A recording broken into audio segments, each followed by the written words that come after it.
Russian report states total defeat of U.S. military would take 3 weeks.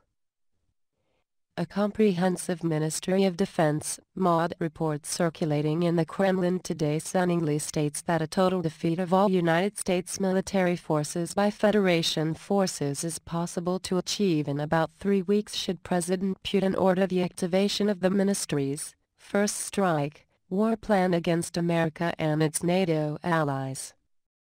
According to this report, a total defeat of all U.S. military forces would begin with the immediate destruction, disablement, of all 19 U.S. Navy aircraft carriers and capable aircraft carriers, the destruction, disablement, of all U.S. NATO military satellites, a strategic takeover of U.S. NATO heavy arms depots in Norway and Germany by airborne Spetsnaz, special forces, troops, the obliteration of all U.S. bases in the United Kingdom, the saturation of European Union airspace utilizing special weapons technology and the preparation for use of 500 tactical nuclear weapons.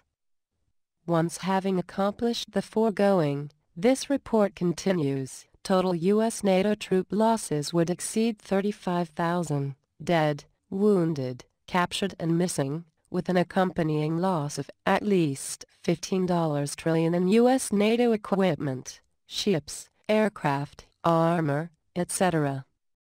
Having then achieved an initial tactical advantage over U.S. NATO forces within the first 24 hours of war, this report notes, a stipulation to end hostilities would then be issued to the West demanding the immediate removal of all American forces, nuclear weapons and equipment from Europe, which when accomplished Federation forces would then disengage and cede their territorial gains.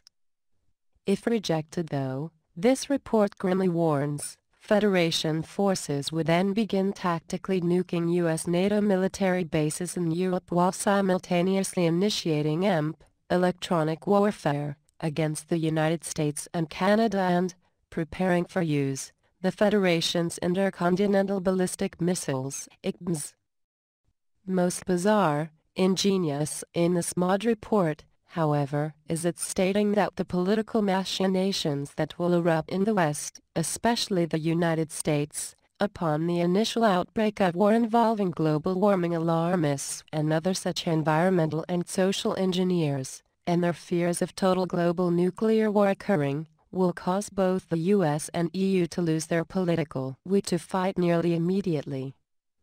The global warming environmental factions in the West, this report explains, will call for an immediate halt to war over their fears of the catastrophic damage to the environment that would occur due to nuclear war, while Western social engineers will fear losing their anti-Christian global agenda should the Christian forces of the Federation prevail. Critical to note, also, in this MOD report is it's actually stating that tens of millions of Christian Americans could very well provide another fifth column of Federation support due to their having to either defend their own demonic leaders destroying their nation, or defend the Christian Federation forces seeking to liberate the United States, Europe and the rest of the world from the blatant reordering of Western society towards satanic design. And should these, fifth column, Christian Americans support the Federation, this report claims, an all-out nuclear catastrophe would be averted and the United States, under new Christian leadership, would then be able to return to its peaceful ways and quit terrorizing the world. With U.S. Army readiness levels now being reported being at historic lows, and half of all U.S. Marine Corps units at their home bases now below the levels of required war readiness too, this report further states, the mass exodus of Christian Americans from their military forces have also left this once feared fighting force nothing short of a training ground for Obama regime sexual, gender experimentation incapable of waging war.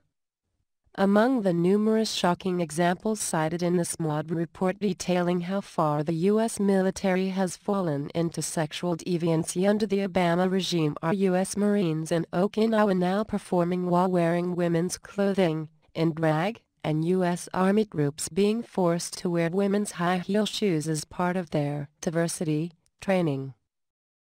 With President Obama having just appointed an openly gay man, Eric K. Fanning, to now lead the U.S. Army, this report continues. He has refused to listen to his own Center for Military Readiness, who in June warned that the Pentagon's new gender orders take diversity to extremes, thus further weakening America's fighting strength. And in Christian Federation forces facing such a sexual deviated force, this report estimates it would only take 3 weeks before these Americans' will to fight was extinguished. If President Putin would authorize the MOD's first strike war plan against U.S. and NATO, this report doesn't say, but with America now becoming a nation where one of their top comedians is a 10-year-old child named Saffron Herndon, who gets laughs from her audiences telling such jokes as, "Online dating is tough. Every time I meet someone new they end up in jail," and one of that nation's top magazines, Salon, has now started openly supporting adult child sex in their promotion of the virtuous pedophiles website, stating that pedophilia is just another sexual preference. One could clearly see why you might. After all, things from hell belong in hell. Maybe it's time for someone, anyone, to put these monsters back where they belong. Moscow, Russia, September 23, 2015. Source: www.whatdoesitmean.com. Produced by Dial Plus.